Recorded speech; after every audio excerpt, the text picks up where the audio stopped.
Media हो गया start हो गया सर, स्टार्ट हो गया।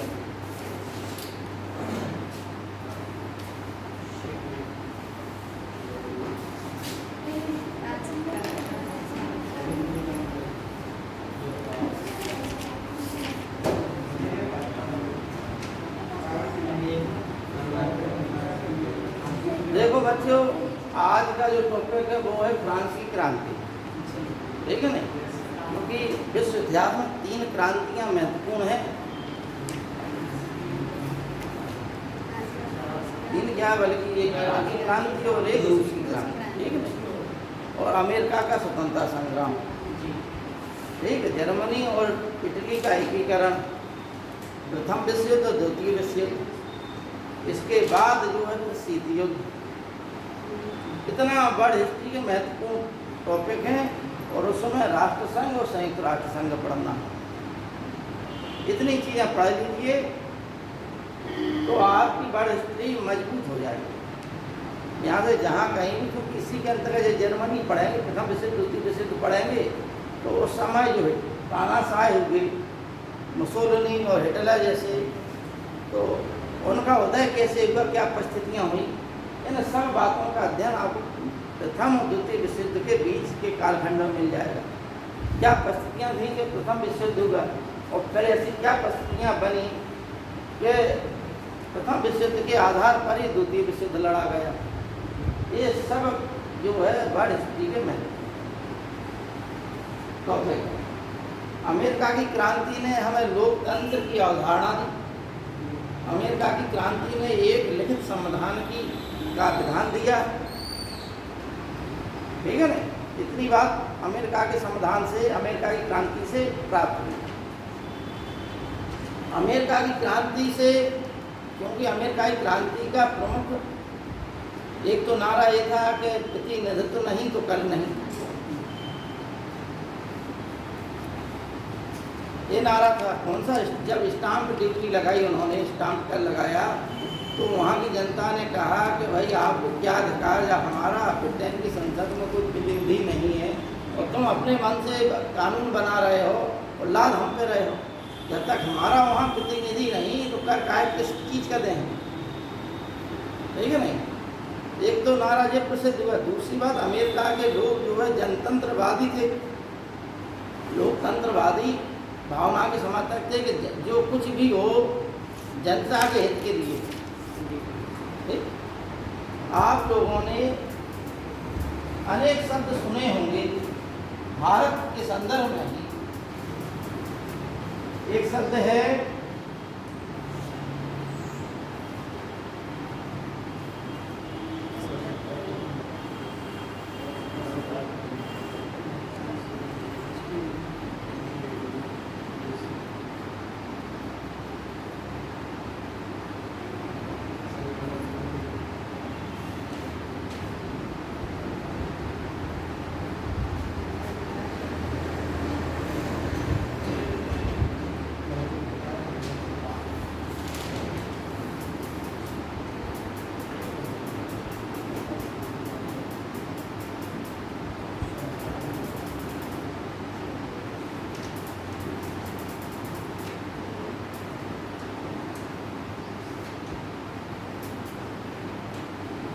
ये 3 सिद्धांत भारत से संबंधित है, चौथा पश्चिम से संबंधित है। जो लोकतंत्र की अवधारणा खड़ी हुई, बेंथम मिल जो इंग्लैंड के थे, जब औद्योगिक क्रांति हुई और जब मजदूरों की संख्या ज़्यादा बढ़ने लगी, वो अपनी मांगें करने लगे, तो वहाँ के विचारकों में 2 विचारक थे, बेंथम और मिल। मिल तो एक बड़ा आदमी था, तो उसने जो है उपयोगितावादी वाला सिद्धांत दिया, बेंथम ने दिया था, उसी में कुछ और चीज़ें जो दी मिल ने, जिसे हम उपयोगितावादी सिद्धांत कहते हैं। इसका ये मतलब है कि अधिकतम व्यक्तियों के लिए अधिकतम सुख। राज्य की नीतियां जो भी बने वो अधिकतम व्यक्तियों के को ध्यान में रखते हुए बने, जिससे अधिकतम लोगों को सुख की प्राप्ति। क्लियर हो गई बात? कि अधिकतम लोगों को सुख की प्राप्ति। सुख का मतलब है कि जो कानून बने उससे अधिकतम लोगों को लाभ पहुंचे। ये जो हम लोग जो चुनाव होता है किस आधार पर होता है? सरकार बनती बहुमत के आधार पर। तो ये जो बहुमत वाला सिद्धांत है किसका है? ठीक। जो कानून बनता है, ये आधुनिक समय में जितने भी कानून संसार में चल रहे हैं वो इसी आधार पर चल रहे हैं। इसमें जो है बहुसंख्यक पर ध्यान दिया जाता है, अल्पसंख्यक पर नहीं।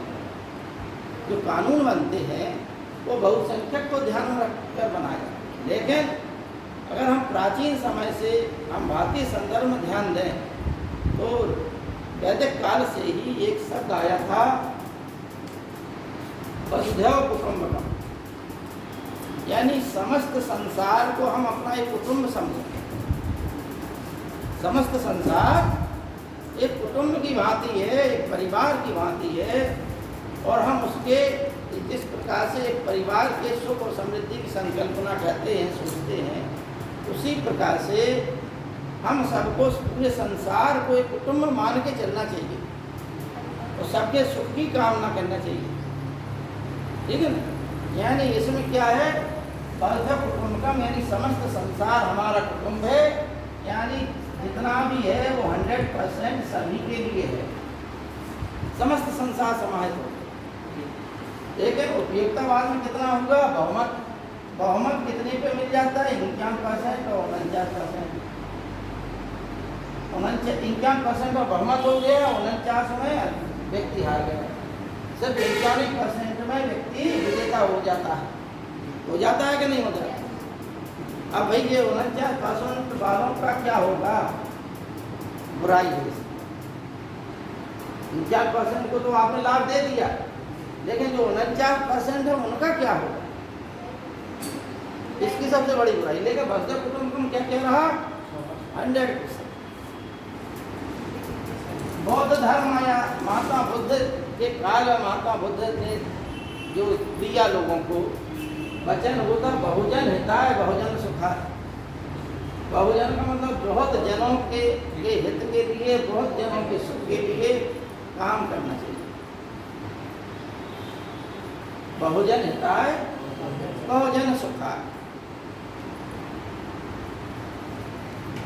अब आधुनिक समय में महात्मा गांधी है, हालांकि हमारे उसमें जो क्या नाम के उपनिषद काल है, उसमें अनेक बातें कही गई हैं। संगद्धम संबद्धम संभो मनास जानताम देवस भागम यथा पूर्व सज्जना नाम उपास्ते, यानी हम साथ साथ चलें, साथ साथ बोलें, साथ साथ गमन करें। हम सभी लोग, जैसे कि प्राचीन ऋषि गण देवता गण कहते थे, देवता कभी भी अलग अलग नहीं रहते थे, एक साथ रहते थे। हम अपना जो भी विधान बना एक साथ बैठ के बनाएं, हम एक साथ गमन करें, एक साथ सुखों को भोगें। ये उपनिषद काल की बातें हैं। वहाँ भी ये बातें बताई गई कि हम सभी को साथ मिलकर चलना। आधुनिक भारत में गांधी जी ने कहा क्या? सर्वोदय। सर्वोदय का मतलब है इस समय, क्योंकि उस समय क्या चल रहा था? उपयोगितावाद। उपयोगितावाद में क्या है? अधिकतम व्यक्तियों के लिए अधिकतम सुख। और सर्वोदय में क्या था? सर्वोदय में सभी का उदय, एक भी व्यक्ति ना छूटे। अगर एक परिवार में एक व्यक्ति भी असंतुष्ट है तो वो अन्य सबकों के सुखों को छीन लेगा। भाई आपके पास खूब नोट भरे हैं, आप खूब कमा रहे हैं, ये भी खूब कमा रहा है, एक व्यक्ति नहीं कमा रहा, वो क्या करेगा? तुम लोगों की कमाई को डांका डालेगा, तुम्हें परेशान करेगा। तो साला हम तो दुखी हैं, बेरोजगार हैं, ये बड़े सुख लूट है। तो गांधी जी ने ये कहा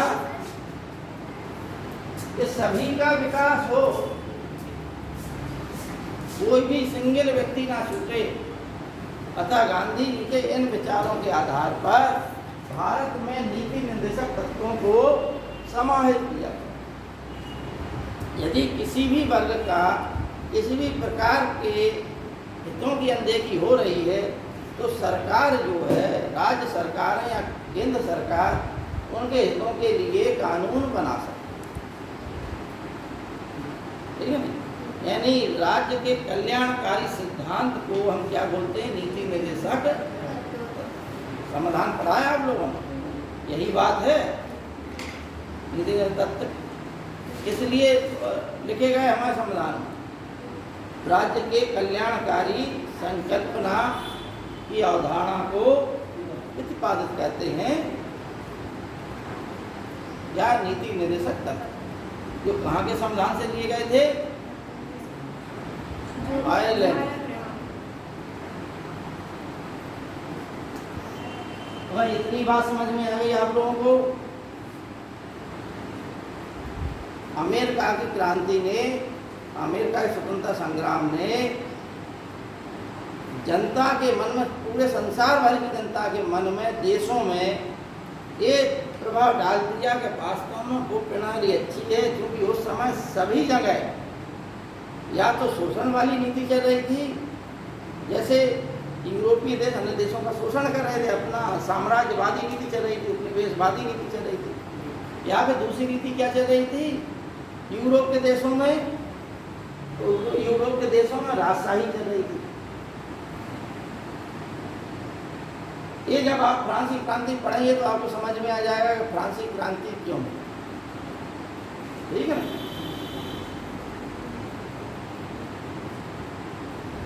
अमेरिका की क्रांति से हमने ये सीखा, संसार भर एक लिखित संविधान होना चाहिए। अब फ्रांसीसी क्रांति से क्या मिला संसार को? फ्रांस की क्रांति से संसार को 3 चीजें मिली: समानता, स्वतंत्रता और भ्रातृत्व, जैसे हम बंधुत्व भी कहते हैं। ठीक, समानता की अंग्रेजी क्या होती है? इक्वलिटी, फ्रीडम और फ्रेटर्निटी। बंधुत्व की क्या होती है? फ्रेटर्निटी। ठीक,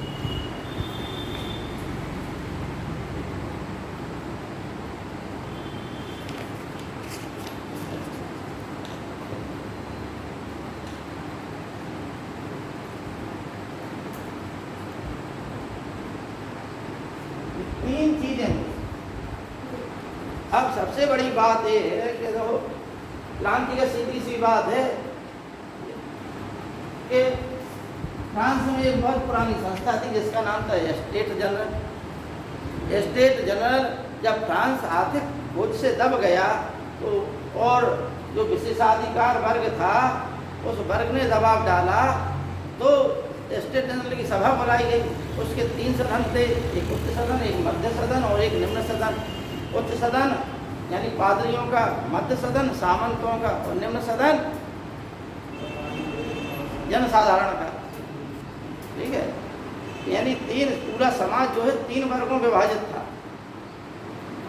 कहाँ का? फ्रांस।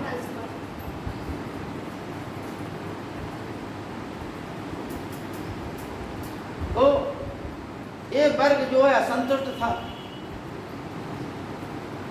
इन लोगों ने क्या किया? टेनिस कोर्ट में जब इन लोगों को नहीं माना, मतलब सपोर्ट नहीं मिला उन लोगों का, तो इन लोगों ने टेनिस कोर्ट नामक एक स्थान था स्टेट जनरल के पास, वहाँ पर शपथ ली कि जब तक हम अपना विधान नहीं बना लेंगे तब तक हम लोग अलग नहीं होंगे, मतलब एकजुट रहेंगे। और जुलाई में, ये जून की बात है, जुलाई में लोगों को पता चला है कि वहाँ पर उस बास्तिल के दुर्ग में बहुत सारा खजाना रखा है, हथियार रखे हैं। तो जनता वहाँ, क्योंकि जनता की मांग थी, रोटी रोटी भूख से व्याकुल थी जनता, तो बास्तिल का दुर्ग का पतन हो गया जुलाई में। और बास्तिल के दुर्ग के पतन से फ्रांसीसी क्रांति प्रारंभ हो गई, जैसे बोस्टन टी पार्टी। अब इस लड़के ने हमसे पूछा था कि बोस्टन टी पार्टी का मतलब क्या है?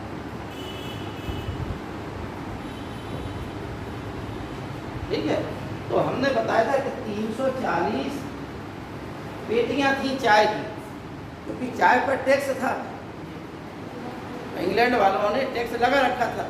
तो बोस्टन नामक शहर के बंदरगाह में 340 जो जहाज़ों में पेटियां लदी हुई, बक्से लदे हुए थे।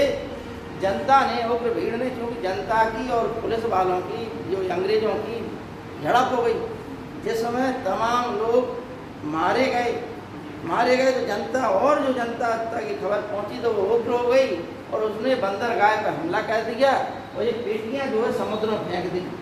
अब भैया तुम चाय की पत्ती को अगर पानी में डालोगे तो रंग कैसा हो जाएगा?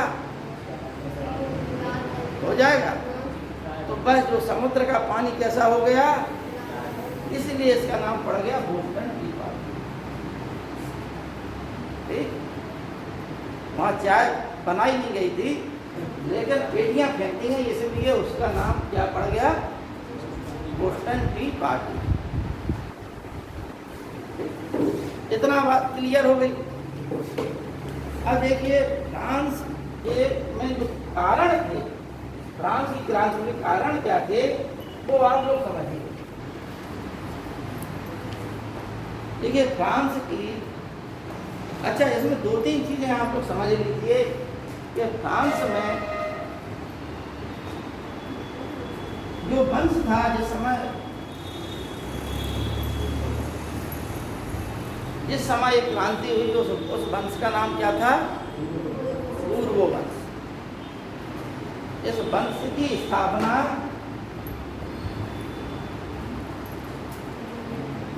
हेनरी चतुर्थ ने की थी। ठीक, हेनरी चतुर्थ के पश्चात लुई 13वां,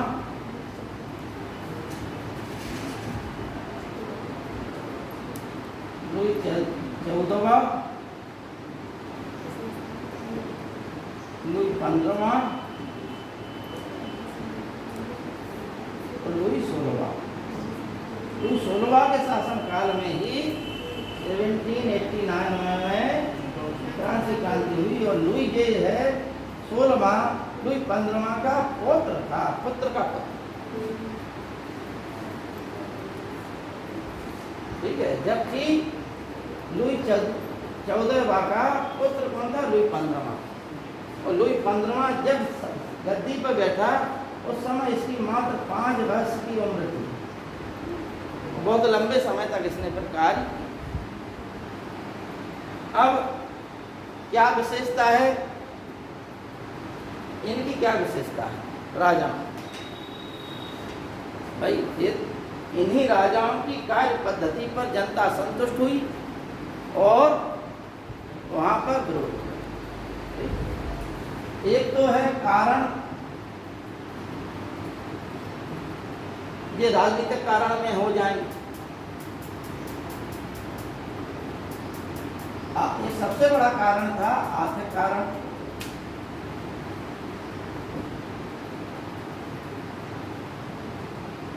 राजनीतिक कारण,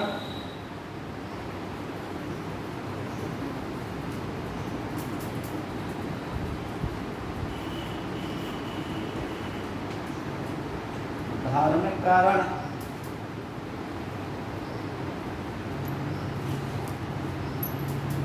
सामाजिक कारण।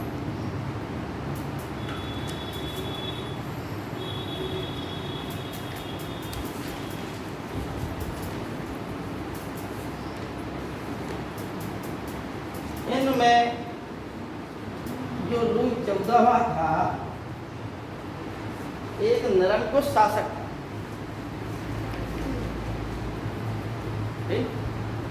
राजा कौन होता है? फ्रांस में क्या राजा की स्थिति थी?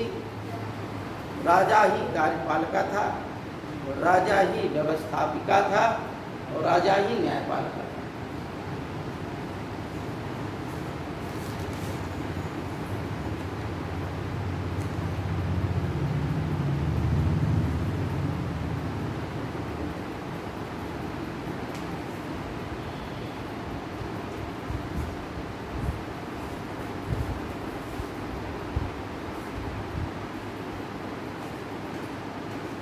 लुई 14वें के संबंध में हमने आपको बताया, यह एक निरंकुश शासक था।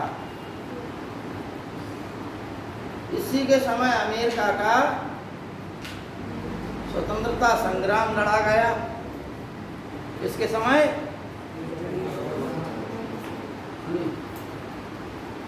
और लुई 14वें ने फ्रांस को यूरोप में सबसे शक्तिशाली राज्य बना, लेकिन फ्रांस अंदर से कमजोर हो गया। क्यों कमजोर हो गया? क्योंकि जो आपके आर्थिक संसाधन हैं, आप जो है अमेरिका इंग्लैंड को खाली हराने के लिए अमेरिका वालों को अस्त्र शस्त्र दिए, उनकी आर्थिक रूप से मदद की।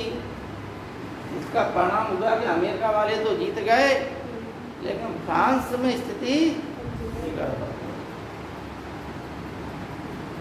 आपका जो पैसा लगा, उस पैसे से अमेरिका मजबूत हो गया, आज़ाद हो गया, लेकिन फ्रांस आर्थिक रूप से ऋणग्रस्त हो गया। अपने ही लोगों से ऋण लिया, बैंकरों से ऋण लिया। तो यहाँ से फ्रांस यूरोप के नक्शे में, यूरोप में तो स्थिति मजबूत थी, लेकिन रियल में आर्थिक घाटे में जा रहा था। अब आया लुई 15वां। अच्छा, लुई 14वें का एक कथन था, वो ये था कि मैं ही राज हूँ, आई एम द स्टेट। ये कथन जो है परीक्षाओं में पूछा जाता है, किस राजा का ये कथन है, मैं ही राज हूँ? तो लुई 14वें का। अब आइए लुई 15वां।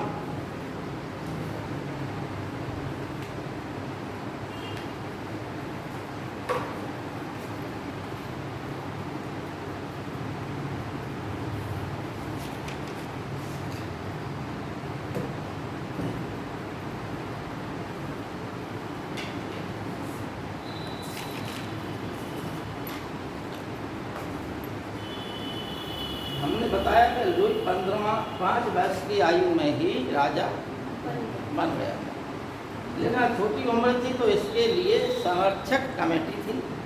इसका चाचा संरक्षक के रूप में इसके साथ था। राजा का पद इसे मिल गया, लेकिन राजा चाचा देखता था। बड़ा हुआ तो फिर जो है एक स्वतंत्र शासक के रूप में यह कार्य करेगा। लेकिन लुई 15वां को जो है सप्तवर्षीय युद्ध, ऑस्ट्रिया का उत्तराधिकार युद्ध जैसे युद्धों में फंसना पड़ा। यूरोप में जो युद्ध हुए, इन युद्धों में इसे लुई 15वें को फंसना पड़ा, क्योंकि अब आपका जो भोपाल है, अगर आप एक बार जो है बड़ा वाहन ले लिया आपने, 10-15 लाख की गाड़ी ले ली आपने, तो 1 साल तक जो है सब जगह घूमे।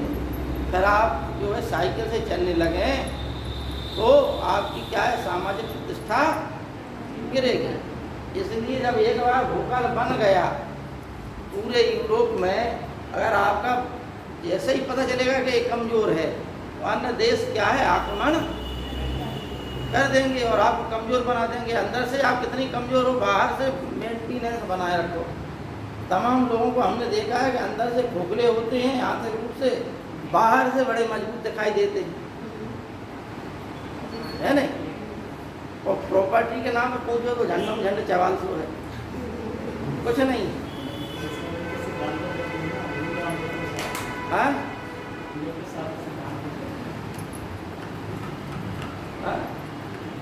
लुई 15वां की जो है अनेक प्रेमिकाएं थी, उनमें से 3 प्रेमिकाएं प्रमुख थी, और उन 3 प्रेमिकाओं की कहानी ये थी कि उनके इशारे पर ही यह पूरा कार्य कर, यानी यहाँ तक कि शासन का निर्णय भी ये उन्हीं से पूछ-पाछ के लिए था। शान शौकत विलासता इन राजाओं की जो है, सभी राजाओं विशेषता है। लुई 14वें ने ही अपने शासन काल में, ये सभी राजा विलासी थे, आमोद प्रमोद में मग्न रहते थे, ठीक, जनता को युद्ध में झोंक देते थे। राज्य की जो राष्ट्रीय आय थी, उस आय को अपना ही जो है व्यक्तिगत आय समझते थे, जनता की आय नहीं समझते, खजाने को अपना खजाना समझते थे। तो राज्य की जो नीति निर्देशक जो नीतियाँ बनती थी, उनमें इनकी प्रेमिकाओं का भी योगदान होता था। राजा जो है, राजधानी पेरिस थी, लेकिन राजा कहाँ रहता था? वर्साय के महल में। वर्साय का महल बहुत बड़ा महल बना हुआ था, जहाँ पर कम से कम 500 तो दासियाँ थीं। और उन सब दासियों के लिए अलग अलग कमरों की व्यवस्था थी। इतना बड़ा महल बनाया, कांच के महल बने उसमें आधुनिक नदियाँ बह रही, आधुनिक पहाड़ बने हैं, फुब्बारे बने हैं, सब कुछ जो है उसी में जंगल गार्डन सब बना है। क्या सर वो पहाड़ प्रकृति निर्मित थे? आधुनिक बता तो रहे थे, सब आधुनिक, उसमें पैसा खर्च नहीं होगा। एक वहाँ इराक में एक आपने सुना होगा हैंगिंग गार्डन, झूलते हुए बाग है। तो मेसोपोटामिया की सभ्यता में एक राजा शायद नेबोसिडस नाम था, जो भी नाम हो, हमारे ख्याल से यही नाम आ रहा याद। तो उसने मीडिया की राजकुमारी से ब्याह किया। तो वो राजकुमारी जो है ठंडे प्रदेश की थी और ईराक गर्म प्रदेश में आता है, उसे जो है गर्मी बर्दाश्त नहीं होती थी। तो राजा ने उसके लिए फिर एक बाग बनवाया, उसमें कृत्रिम बाग बना, ठीक है ना, पहाड़ बनवाए। उन पहाड़ों के ऊपर से जो है नदी बह रही और वहाँ आसपास बाग लगवाए।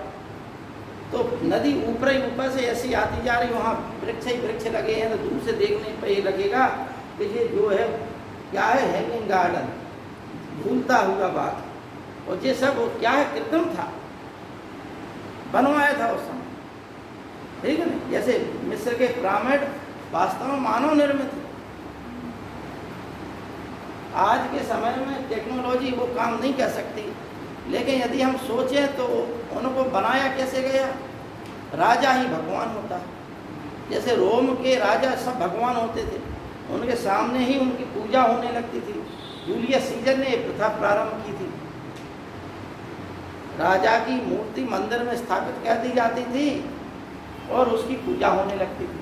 जनता आती थी, राजा के दर्शन नहीं हो रहे तो चलो मंदिर ही में राजा के दर्शन करें, यानी राजा को ही भगवान मानते थे। उसी प्रकार जूलियस सीजर के बाद ऑगस्टस हुआ तो वो भी करने लगा।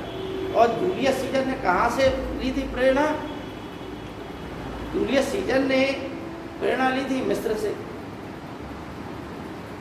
ठीक है ना। और मिस्र में उसकी जो एक प्रेमिका थी, जिसे हम पत्नी भी कहते हैं, क्लियोपेट्रा, ठीक है ना, क्लियोपेट्रा नाम था। उससे इसने शादी कर ली थी, मिस्र में आक्रमण किया, फिर वहीं 2-4 साल रहा ही। तो वहाँ से ये चीज़ें सीख के आया और वो चीज़ें अपने देश में लागू कर दी।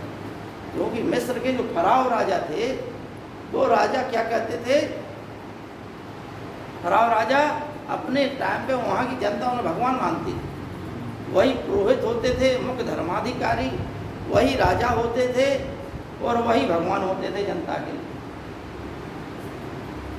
तो ये भावना जो है, अच्छा एक होता है वो कौन सा सिद्धांत, राज्य का सिद्धांत, देवीय सिद्धांत, ठीक, क्या होता है देवीय सिद्धांत।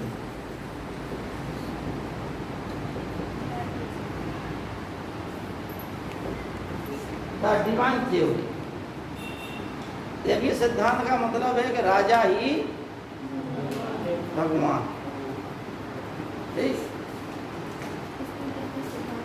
लुई 15वां जब मरने लगा बूढ़ा हो गया, क्योंकि राज्य के जितने भी सिद्धांत थे उन पर इनकी जो 3 प्रेमिकाएं थी प्रमुख, वो हर प्रकार से परामर्श करके निर्णय लेती थी।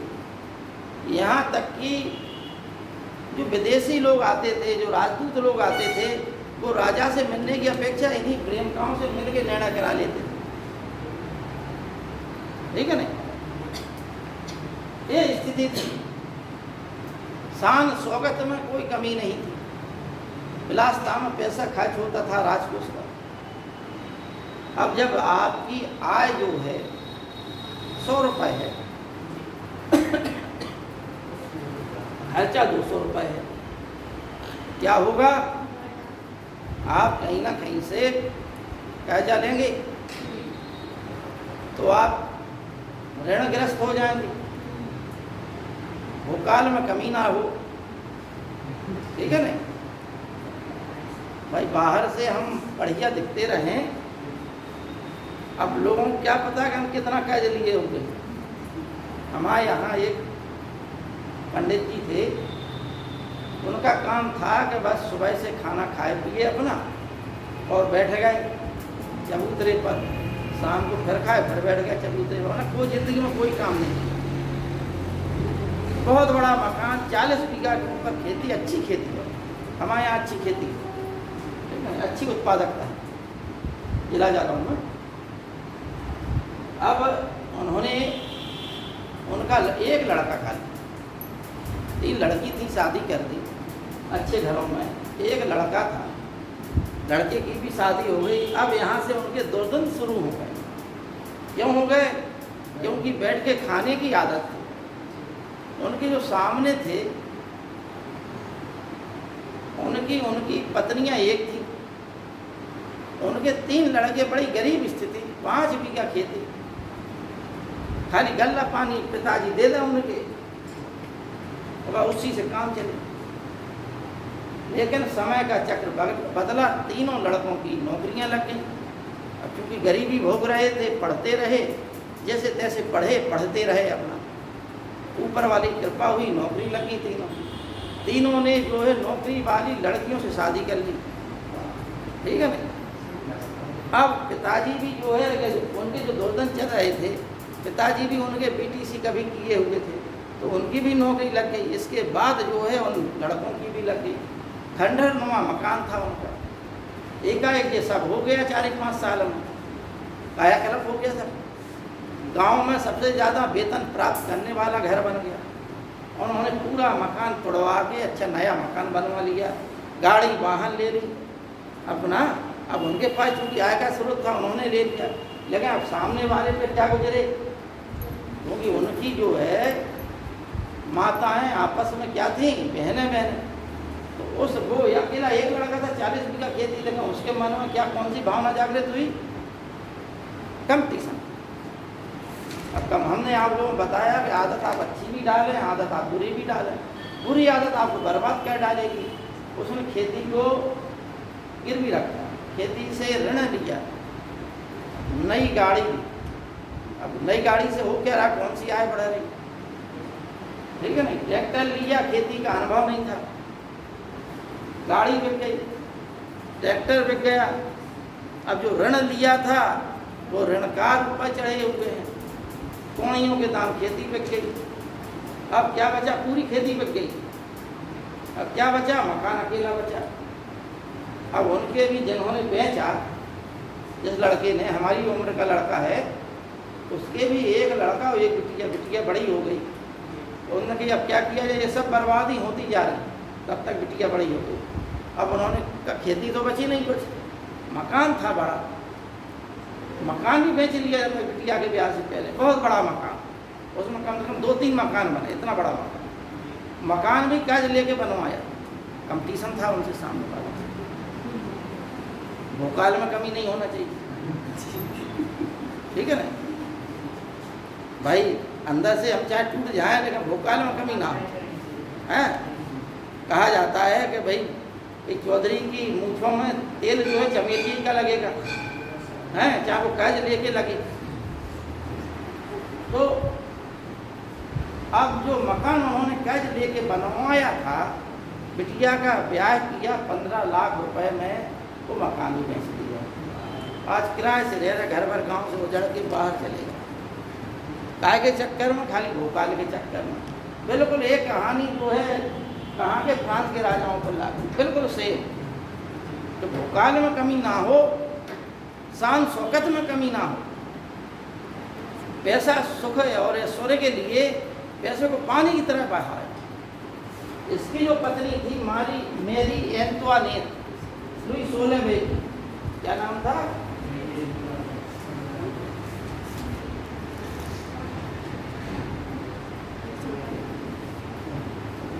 ये ऑस्ट्रिया की राजकुमारी थी।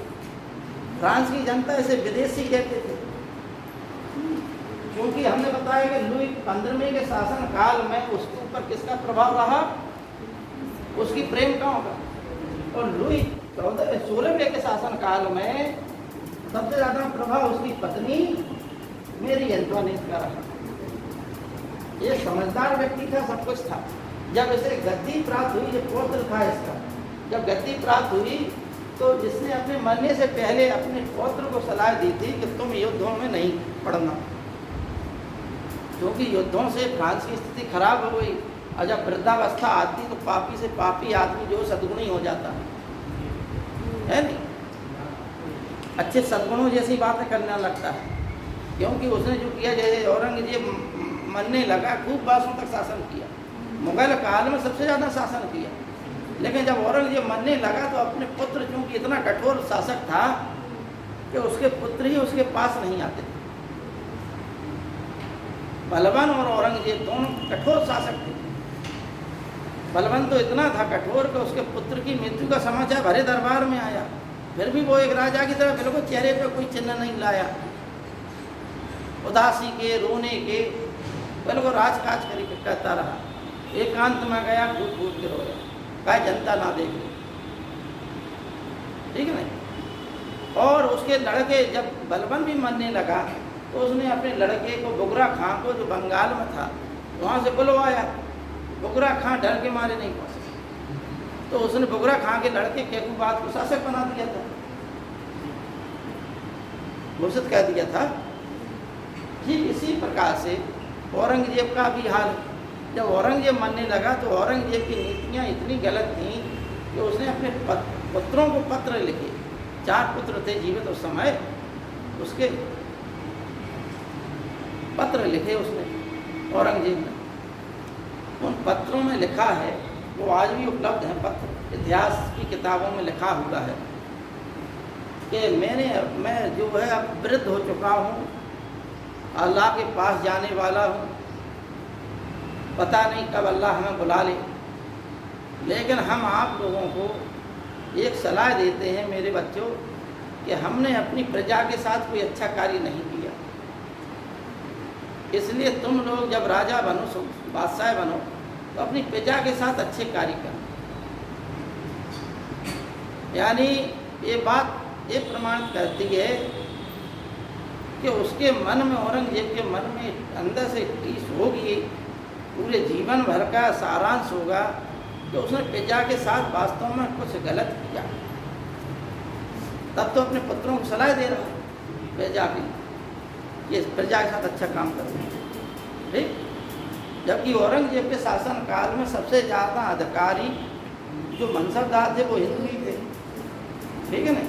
लेकिन जगह जगह औरंगजेब के शासन काल में विरोध हुए, हिंदुओं ने ही विरोध किया। अतः ठीक उसी प्रकार से जब लुई 15वां मरने लगा तो लुई 15वें ने भी क्या कहा कि हम युद्धों में फंसे रहे, इसलिए मेरे बेटे तुम जो है युद्धों में नहीं फंसना, ठीक। और अंत में उसने कहा कि मेरे मरने के बाद प्रलय आई। उसने कहा मेरे मरने के बाद प्रलय आई,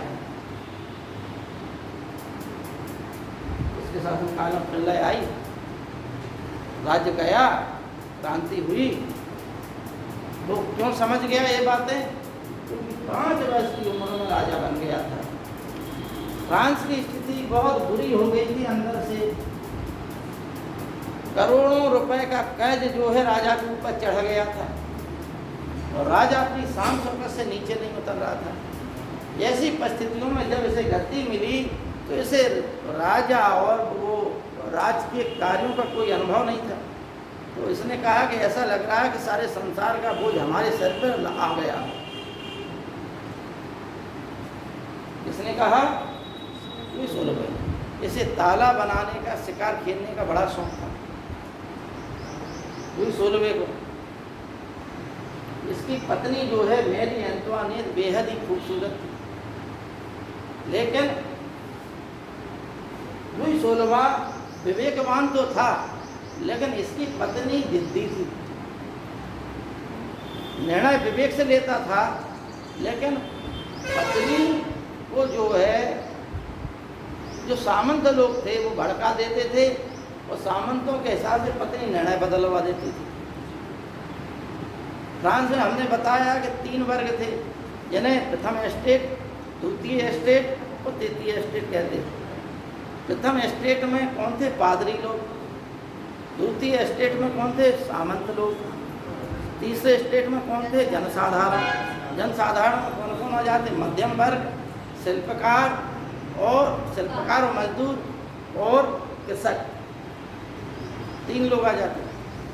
तो जो पढ़ा मध्यम वर्ग यानी जिसे बुर्जुआ वर्ग कहते हैं, ये इसमें जो है पढ़ा लिखा वर्ग था। डॉक्टर, इंजीनियर, वकील, धनाढ़ लोग, ये सब इसमें मध्यम वर्ग में आते थे। और इन सभी वर्गों को, ये 3 जो वर्ग थे, कौन कौन से? First state, second state, third state. प्रथम में हमने क्या बताया? पादरी। द्वितीय में क्या बताया? सामंत। तृतीय में क्या बताया? जनता। ठीक, जनता में तीनों आ जाए। परीक्षा में प्रश्न आता है कि प्रथम स्टेट के अंतर्गत कौन आते हैं? पादरी। ठीक है ना। अब फ्रांस में कौन सा धर्म था? तो जाहिर है कि ईसाई धर्म ही होगा, लेकिन ईसाई धर्म की कैथोलिक शाखा थी। रोमन कैथोलिक धर्म चलता था। पादरी भी उच्च पादरी होते थे, निम्न पादरी होते थे। तो उच्च पादरियों को विशेषाधिकार प्राप्त थे, उन्हें टैक्स लेने का भी अधिकार था। किसानों से एक तीर्थ नामक कर लेते थे, जिसे धर्म कर कहते हैं। समझ में आ गई बात? तीर्थ कर लेते थे, जिसे धार्मिक कर कहते हैं, यानी कुल आएगा 1/10 भाग। क्या बोलते थे? तीर्थ कर। ये बहुत बड़ा टॉपिक है, तुम लोग बताएं। 1 दिन का नहीं बल्कि 3-4 दिन का टॉपिक है, ठीक है नहीं? उसी प्रकार से अमेरिका का स्वतंत्रता संग्राम 1 दिन का नहीं है, 3-4 दिन का। और फ्रांसीसी क्रांति और भी लंबे समय की। एक एक चीज़ को आप जब अच्छे डिटेल से समझेंगे तो समाप्त हो जाएगा, तब समझ में आ जाएगा। ठीक, इन सबके पादरियों के भी बड़े बड़े वो थे, यानी पोप के बाद आर्क बिशप, बिशप के बाद फिर बिशप, आर्क बिशप के बाद बिशप, बिशप के बाद फिर जो है पादरी, पादरी के बाद फिर जो है इनमें भी 2 क्वालिटियाँ थी। कौन कौन? भिक्षु और भिक्षुणी हैं। ये सब जो पादरियों के वर्ग थे। लेकिन जो बड़े पादरी थे उन्हें जो है बड़ा लाभ था। क्या? जज उनके अधिकार में था। भूमि का 10% भाग नहीं के अधिकार में था। और जनता से भी ये कर लेते थे, वो उस कर से राजा को कोई मतलब नहीं था। अच्छा, ये वर्ग और ये वर्ग, सामंत भी 2 प्रकार के थे, बड़े सामंत और छोटे सामंत। अच्छा, ये दूसरा सामंतों में कौन से थे? सामंतों में पहले हम बांटते हैं क्या? सैनिक सामंत और न्यायाधीश, ठीक है ना? तो सैनिक सामंत में फिर बड़े सैनिक सामंत और छोटे सैनिक सामंत। लेकिन सबकी एक विशेषता थी, इनमें जो बड़े बड़े लोग थे जो केंद्र में बैठे हुए थे, तो सब केंद्र में बैठे हुए लोग राजा को कर नहीं थे, इन्हें विशेष अधिकार भंग किया, इन्हें विशेष अधिकार प्राप्त। संपत्ति इनके पास अपार थी, लेकिन इस कर से मुक्त थे। राजा और राजकोष खाली हो रहा था और इनके ऊपर टैक्स नहीं था। इसी प्रकार का टैक्स अदा नहीं करते थे। और जो टैक्स है जनता का, पूरे टैक्स का जितना भी कर का भार था वो जनता था। फ्रांस में एक चलन था, कथन था, कि पादरी पूजा करते, सैनिक युद्ध लड़ते हैं, तो किसान कर अदा करते हैं।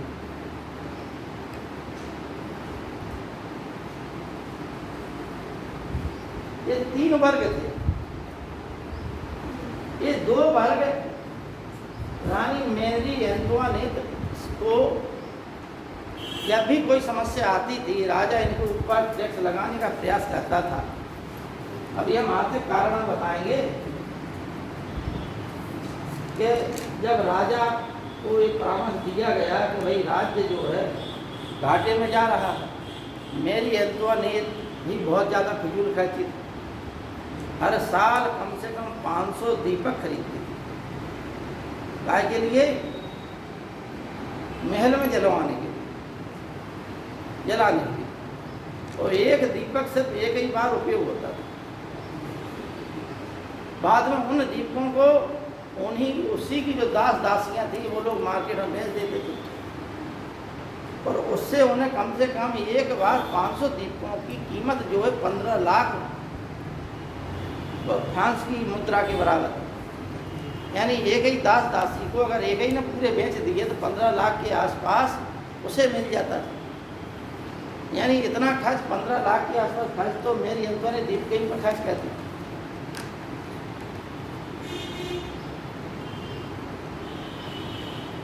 यह ललिता के ऊपर आपको छापेमारी हुई तो पता चला कि कपड़े जूते ही जूते मिले, कपड़े ही कपड़े मिले।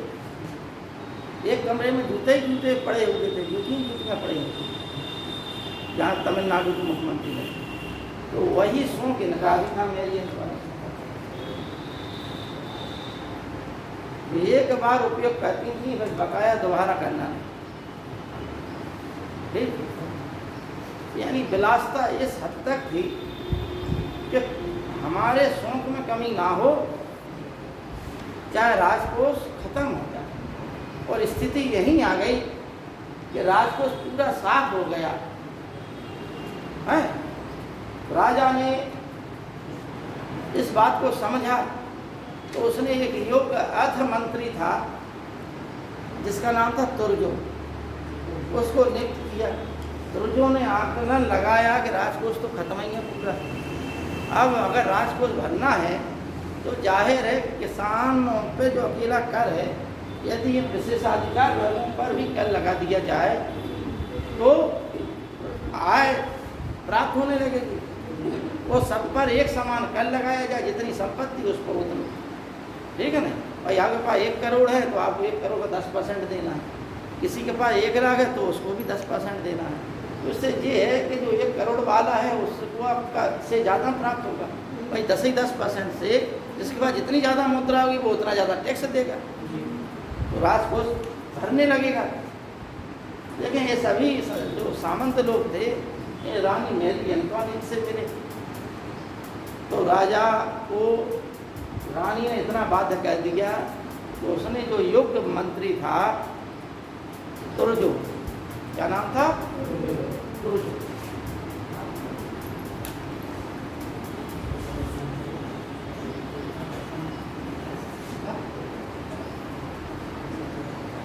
तुर्जो को हटा दिया गया। लेकिन स्थिति ज्यों की त्यों बनी रही, क्योंकि राजकोष तो खाली था। अतः राजा को फिर जो है दूसरा निर्णय लेना पड़ा। अब इस बार उसने एक और व्यक्ति को जो आर्थिक मामलों का विशेषज्ञ था, नेकर को जो है अर्थ मंत्री बनाया। नेकर ने भी तुर्जो के आधार पर आकलन किया और राजा को सलाह दी कि इनके ऊपर भी कुछ नहीं कुछ तो कर रखिए। राजा ने बात नहीं मानी क्योंकि मेरी अंतवानियत का प्रभाव था, नेकर को भी हटना पड़ा। फिर शायद कैलोन तीसरा बना, उसने भी कुछ प्रयास किया, लेकिन वो उसको भी अपने पद से हटना पड़ा। और उसके पद से हटते ही राज्य में क्या क्रांति हो गई। क्यों? क्योंकि जनता के ऊपर नमक कर भी था। यानी जनता जो जितनी आय होती थी किसानों की, उसका वो जो है कम से कम 60-70% टैक्स के रूप में ही दे देता था। कई किसान तो खेती छोड़ के भाग गए। अच्छा, यहाँ पर राजनीतिक आर्थिक दृष्टि से पढ़ते जाएं तो कर भी अलग अलग जगह था। राजा जो टैक्स के अधिकारी होते थे, यानी जो राजा घोषित करता भाई टैक्स का तुम्हें वसूल करना, नीलाम कर देता था। यहाँ से टैक्स तुम वसूलो, यहाँ से तुम, उनसे राजा ने पैसा ले लिया।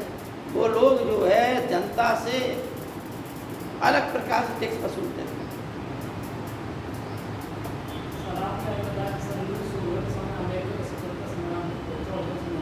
हाँ?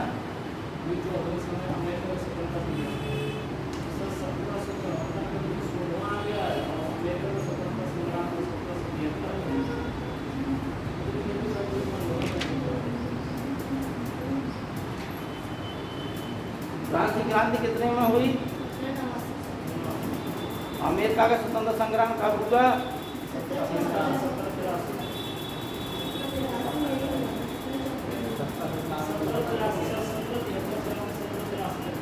तो फिर जो वो 83 के बाद सेना नहीं आती यहाँ पर फ्रांस में, का वहीं बनी रहती अमेरिका की स्वतंत्रता के बाद। कौन? रूसो?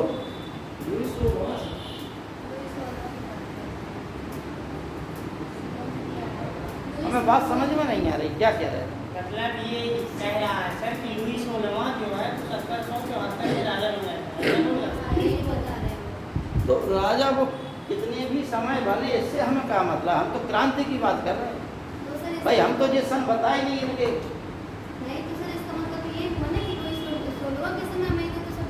हाँ हाँ हाँ, ये हो सकता ठीक है ना। हाँ, और पहले बन गया था इसी के समय अमेरिका स्वतंत्र संग्राम का न्यूज़, ठीक है।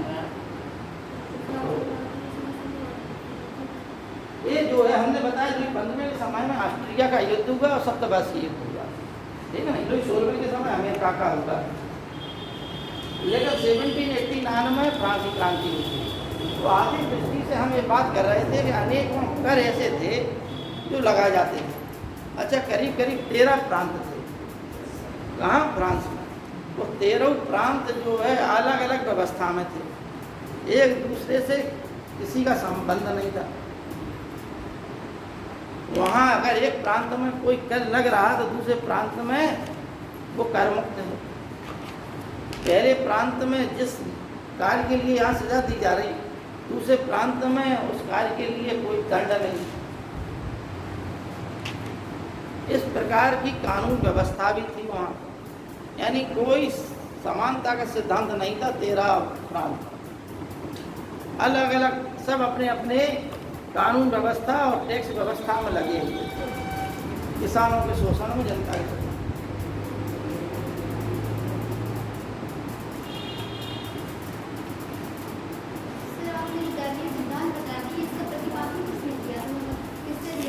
ये प्राचीन समय से ये सिद्धांत का प्रतिपादन किसी ने नहीं किया, प्राचीन समय से, ये बहुत समय से।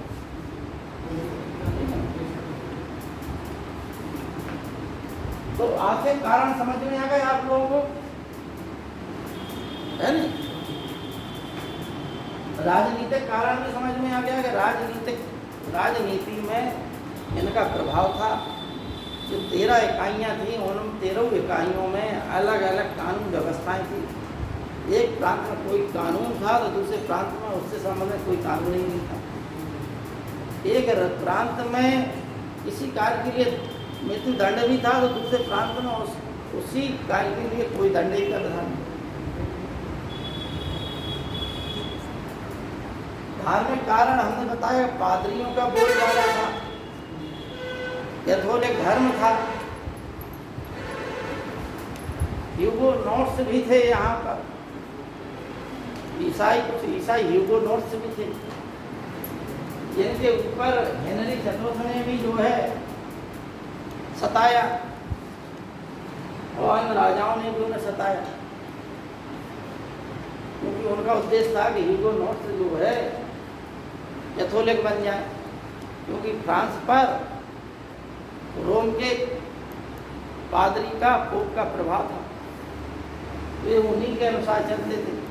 तो जो कैथोलिक मानने वाले थे रोम के पोप, इसलिए जो ह्यूगोनॉट्स थे उनको सताया गया, जिन्हें आप प्रोटेस्टेंट कहते हैं। अलग अलग देशों में अलग अलग नाम से हो गए थे।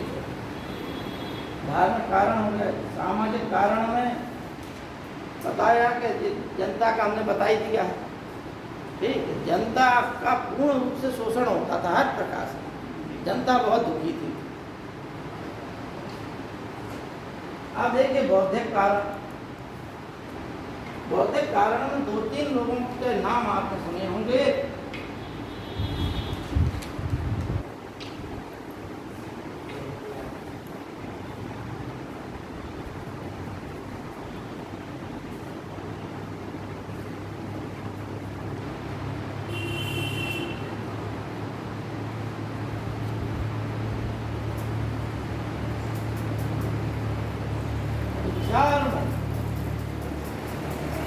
इनके विचारों के आधार पर ही फ्रांस की जनता जागृत हुई और फ्रांस की जनता ने विरोध किया। एक राजा को पकड़ा, रानी को पकड़ा, क्योंकि राजा और रानी जब बास्तिल दौर का पतन हो गया तो सैनिक भी उनसे मिल गए, जनता से, तमाम बौद्धिक वर्ग भी उन्हीं से, बौद्धिक वर्गों का तो विरोध ही था, जो जनता उसमें मिल गई थी, तो पूरी जनता मिली हुई थी। तो राजा रानी ने समझा कि अब भाई जो है कि भागना ही उचित है।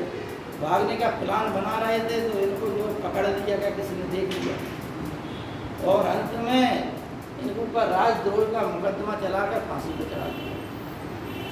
राजा चिल्लाता रहा कि हम जो है निर्दोष हैं, मेरा कोई दोष नहीं।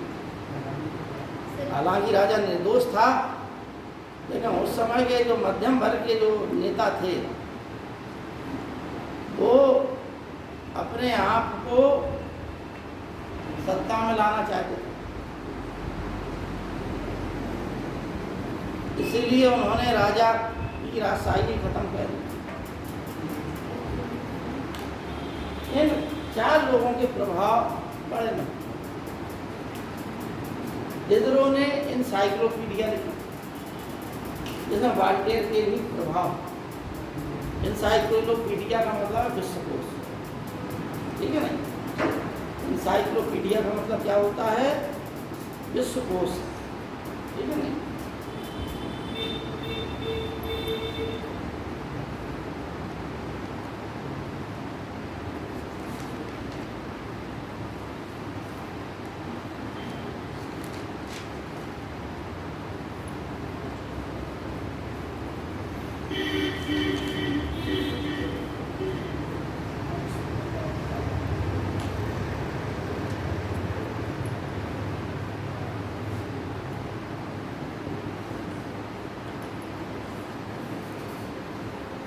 मोंटेस्क्यू ने की किताबें इन लोगों ने बहुत लिखी, जो महत्वपूर्ण है वो हम लिखा रहे हैं आप लोगों को। मोंटेस्क्यू की थी द स्पिरिट ऑफ लॉ, यानी कानून की आत्मा। रूसो की पुस्तक का नाम है द सोशल कॉन्ट्रैक्ट।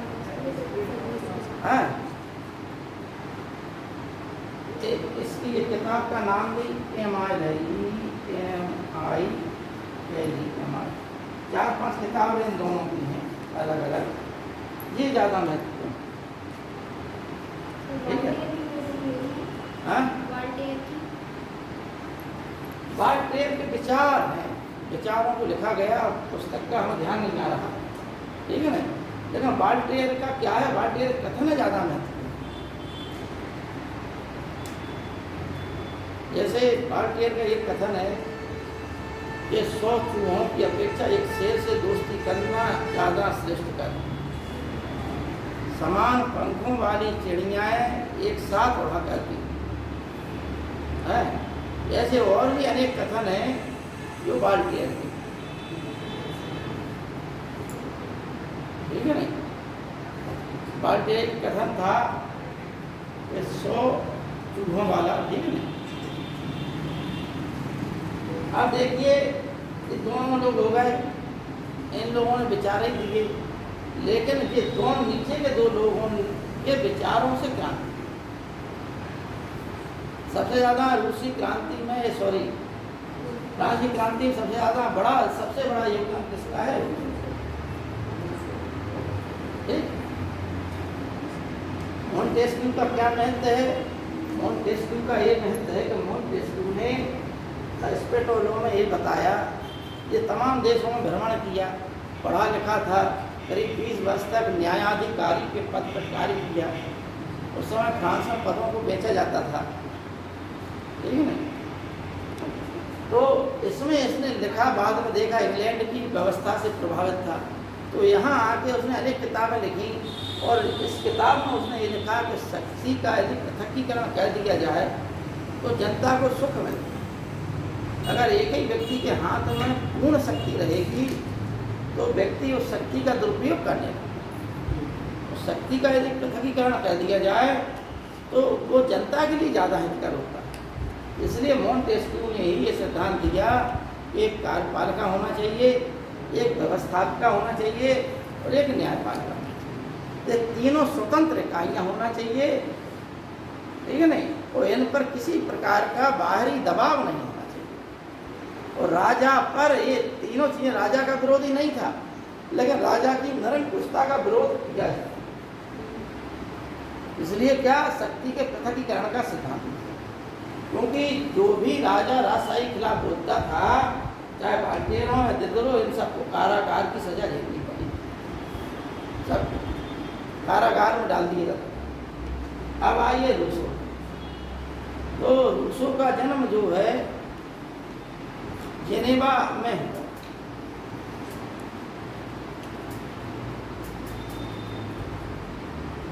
बचपन में ही इसकी माँ का अंत हो गया, तो उसके रिश्तेदारों ने इसका पालन पोषण किया। 16 वर्ष की उम्र में जब ये पहुंचा, तो ये जो है, क्योंकि ज़्यादातर औरतों ने इसे पाला था, तो औरतों के स्वभाव को देखते हुए ये भाग गया। भागकर संसार का भ्रमण किया, बहुत देशों का भ्रमण। ठीक, यह जो है रूसों की एक विशेषता थी कि यह चैत्र का गंधा था, लेकिन ज्ञानी भी था। तो सब प्रकार के वातावरण में पला बढ़ा, इसके ज्ञान के चक्षु जाग गए, ठीक है ना। उसी समय फ्रांस में शायद कहीं पे, फ्रांस में एक प्रतियोगिता का आयोजन हुआ, एक संस्थान ने निबंध प्रतियोगिता का आयोजन किया। अब वो टॉपिक हमें ध्यान नहीं आ रहा, उसमें रूसों ने भी एक प्रतिभागी के रूप में भाग लिया। और उस प्रतियोगिता में क्या नाम, नैतिकता पर धर्म तथा कानून का प्रभाव, ऐसे कुछ टॉपिक था। नैतिकता पर धर्म तथा कानून का प्रभाव टॉपिक का नाम था। तो उस प्रतियोगिता में इसका प्रथम स्थान आया, अतः यह एक लेखक के रूप में पूरे फ्रांस में प्रसिद्ध हो गया। फिर इसने अनेकों किताबें लिखी, और समाज की जो संरचना है, वो सामाजिक संरचना, उन धार्मिक कुठाराघातों पर इसने बहुत प्रहार किया। धार्मिक चीज़ों में तो बाल्टियर ने भी किया, दिदरो ने भी किया, क्योंकि चर्च जो है भ्रष्टाचार, आडंबर के स्थान बने हुए थे। रूसों ने समाज के बारे में कहा कि समाज में ये प्रकृतिवादी था। उसने कहा कि यदि किसी बच्चे को आप ये कहेंगे कि ये गलत रास्ता है, सही रास्ता है, तो ये बताना गलत है, उसे छोड़ दो, गलत रास्ते पे जाना है जाए, सही रास्ते पे जाना है जाए। वो अपने अनुभव से अपने आप सीख जाएगा कि गलत रास्ते पे जाने से क्या प्रभाव पड़ेगा और सही रास्ते पे जाने पर क्या प्रभाव। फिर वो जो है सही रास्ता ही चुने। ये रूसों का समाज शास्त्र में, रूसों का शिक्षा शास्त्र में अनेक चीज़ों में बड़ा महत्व। उसने कहा, रूसों का एक कथन है, क्या बोलते हैं, समाज सर्वत्र जंजीरों में जकड़ा हुआ, ऐसे कोई कथन ध्यान नहीं आ रहा, जब आ जाएगा तो बताएंगे, ठीक है ना। बहुत अच्छा कथन है। तो ये रूसों का था, ये समानता, स्वतंत्रता, बंधुत्व वाली बातें हैं। स्वतंत्रता पर सबसे ज़्यादा बोलने वाला रूस होता, स्वतंत्रता, इन सब चीज़ों का, इनके विचारों का प्रभाव, क्योंकि वहाँ की जनता क्या चाहती थी, इनसे समान, इनसे देखिए क्या था, आपको अपना अन्न गेहूँ पीसना खाने, ठीक है ना। प्रत्येक व्यक्ति को 500 रुपये का नमक लेना पड़ता। 500 रुपये जो भी उस समय की मुद्रा थी, वो आप जनता के लिए रोटी खाने के लिए पैसा नहीं, गरीब लोगों का। और राजा ने कानून बनाया है कि तुम 500 का नमक खरीदो साल भर, ऐसे कानून।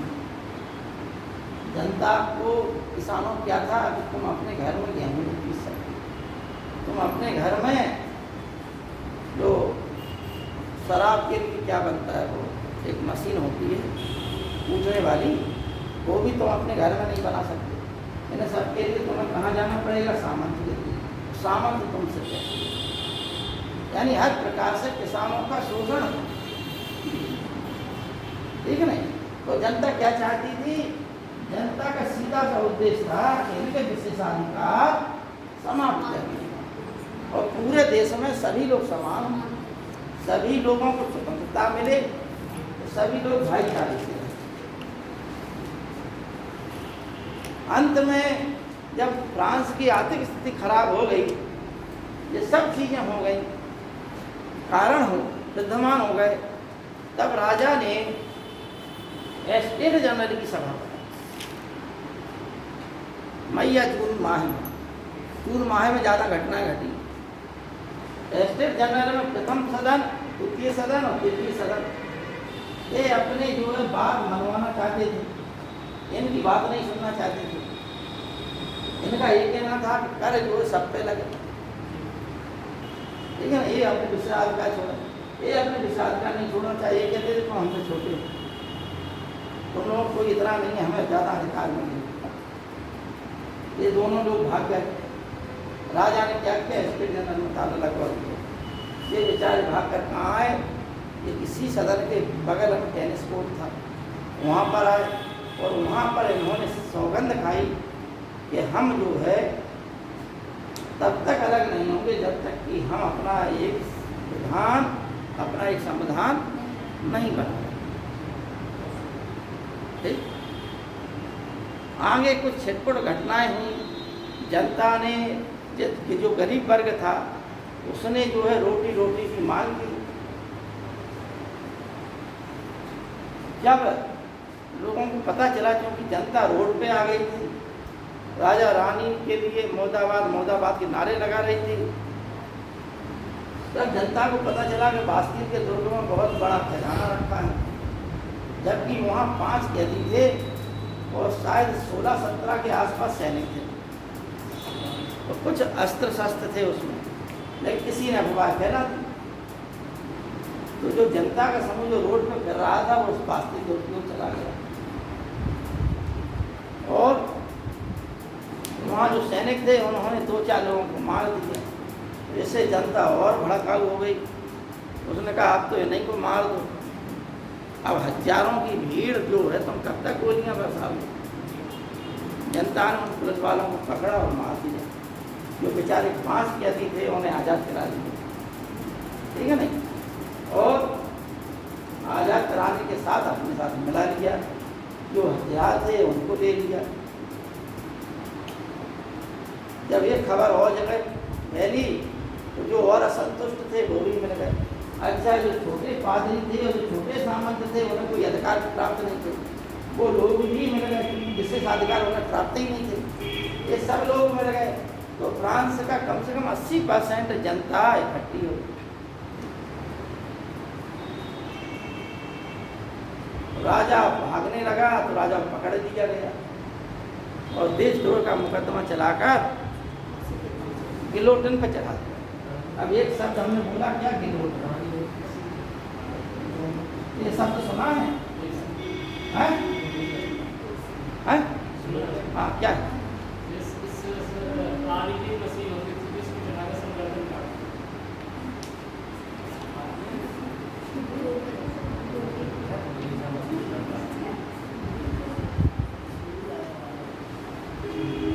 देखिए बच्चों, ये गिलोटिन नामक व्यक्ति था जिसने इस मशीन को बनाया। ठीक? ये मशीन इस प्रकार की स्टैंड टाइप की, यहाँ पर जिस व्यक्ति को मारना होता था उसको खड़ा कर दिया जाता था। एक बटन दबाया, यहाँ से तलवार निकली, झटाक से गर्म कर दिया। ठीक? सबसे पहला कौन व्यक्ति चढ़ा इस पर? गिलोटिन। 2 भागों में सबसे पहले इसी को चढ़ा दिया, इसी ने बनाया, इसी को चढ़ा दिया। ठीक? उसी के नाम पर इस मशीन का नाम रखा गया गिलोटिन। बाद में आतंक का राज्य स्थापित हुआ फ्रांस में, क्योंकि वहाँ पर जो क्रांति में जो नेता थे पहले तो संगठित रहे विधान बनाने के लिए, लेकिन आपस में ही उनमें विधान बनाने संबंध में, सत्ता लेने के संबंध में लड़ाइयाँ हुई। तो जो शक्ति में था, जिसके अंदर सेना थी, उन्होंने अपने विरोधियों को पकड़ पकड़ के गिलोटिन पे चढ़ा। अंत में वो जो जिन्होंने इन सबको फांसी पर चढ़ाया गिलोटिन पे, अंत में उनको भी चढ़ा दिया गया। ठीक, फिर डायरेक्टरों का शासन चला, फ्रांस पे आक्रमण होने लगे। अतः ऐसी परिस्थितियों में एक लोहार का लड़का जिसका नाम था नेपोलियन, वो जो है हीरो बनकर आया। फ्रांस की स्थिति बड़ी डामाडोल थी और उसने फ्रांस में ऐसा कायाकल्प किया कि फ्रांस में चारों ओर खुशहाली आ गई। उसने अपने जीवन काल में 22 युद्ध लड़े, 20-22 युद्ध लड़े, सब में विजय प्राप्त की। खाली बाटल युद्ध युद्धों को वही अंतिम। इतना ही बहुत है फ्रांसीसी क्रांति संबंध में।